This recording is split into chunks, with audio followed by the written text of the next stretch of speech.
Buat Grid, hari ini aku sedang berada di redaksi Grid. Aku ingin nge-share sedikit tentang film terbaruku yang akan main di bulan Januari, yaitu Orang Kaya Baru.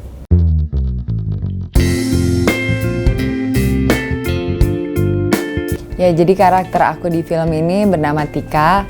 Dia adalah seorang mahasiswi yang datang dari keluarga yang berkekurangan, dan dia berada di antara teman-teman yang berkecukupan dan teman-teman yang gengsi, kaya, sombong. Jadi dia sekolahnya sih sekolah sangat bagus, dan dia ditempatkan di mana dia harus kuat karena selalu dibully karena keadaan ekonominya. Aku rasa dia anak satu-satunya perempuan di keluarganya, aku juga. Dan juga ketomboyannya sih, dia lumayan tomboy, nggak terlalu girly. Terus kalau ngomong tuh spontan apa adanya. Aku juga lumayan kayak gitu kalau lagi nggak di interview. Jadi untuk role ini kan kita memainkan Tika yang dari keluarga berkekurangan. Aku ngerasa bahwa aku percaya bahwa semua orang kan lahirnya dengan rezeki yang berbeda ya. Ada yang rezekinya duit, ada yang rezekinya waktu, rezekinya kepintaran kita. Kebetulan si Tika ini rezekinya kepintarannya, tapi bukan duit. Jadi aku juga harus belajar, ini anak-anak mahasiswa kan naik bis pasti. Stasiun bis tuh gimana keadaannya, mereka berdirinya gimana, duduknya gimana, cara berpakaiannya gimana, makannya gimana. Semuanya kan harus saya observasi. Makanya saya beberapa hari di stasiun bis dan naik bis untuk belajar aja body language, observasi karakter. Terus yang untuk naik gondola itu di film ini pacarnya yaitu Reval Hadi itu dia banyak jobnya, dan salah satu pekerjaannya itu untuk membersihkan kaca bangunan. Jadi untuk date pertama mereka naik gondola ini, dan kebetulan aku memang pada saat itu dengar bahwa ada gondola yang pernah jatuh gitu. Jadi takut untuk naik, tapi akhirnya naik juga. Soalnya aku rasa kalau misalnya si Reval bisa dan mau naik, masa aku pakai body double. So aku juga ikut naik dan merasa bangga untuk melakukan itu. Nggak ada, aku kan suka nge-joke gitu kan. Nge-joke nggak penting gitu, tapi dia tuh ngelayanin aku tuh, mau dengerin, tawa. Kalau yang lain kan sibuk urusan masing-masing kan. Kalau dia tuh kayak, terus cerita dong gitu. Cerita tentang semuanya lah. Namanya juga dia 10 tahun junior aku gitu. Jadi aku pikir, apa sih yang mau aku obrolin dengan anak yang 23 tahun gitu ya. Tapi ternyata aku juga lebih muda dari dia mungkin otaknya. Dia lebih mature gitu. Aku tuh hidup ini mau kok serius amat sih anak ini. Aku pikir anak-anak umur 23 tuh masih milenial yang labil gitu. Tapi ternyata aku yang labil. Menurut aku sih di semua film aku memang role-nya sangat beda dari kehidupan aku yang sehari-hari. Jadi ini film nggak beda sama yang lain. Malah mungkin lebih ringan lagi karena dari keluarga aku sendiri juga nggak semuanya berkecukupan.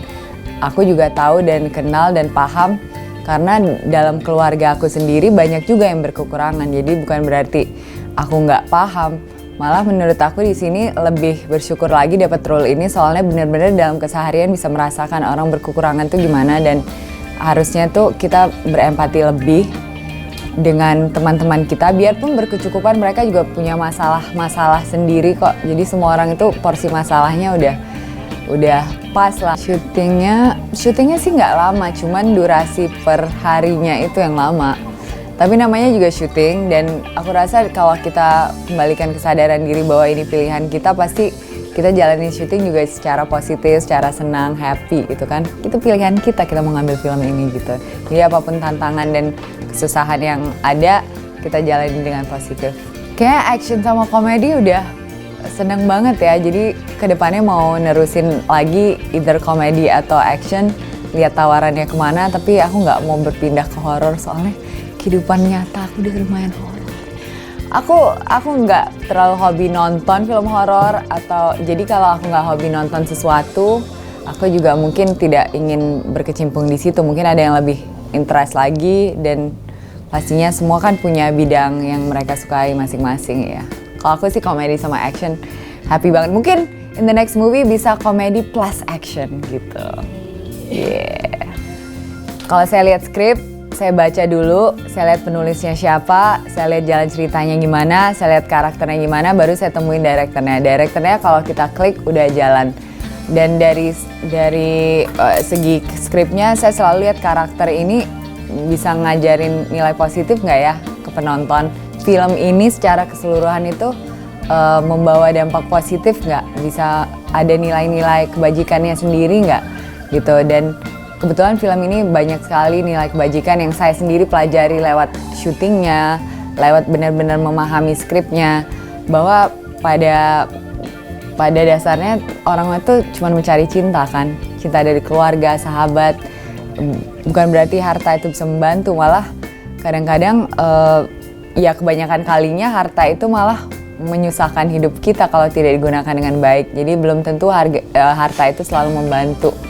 Malah yang sering membantu itu adalah teman-teman yang menerima kita apa adanya, sahabat-sahabat sejati, keluarga kita yang mau kita sakit, gemuk, pendek, jerawatan masih menerima kita apa adanya. Hai Sobat Grit, jangan lupa nonton film Orang Kaya Baru bulan Januari 2019. Catch it in your theaters now. Not now, January, but whatever.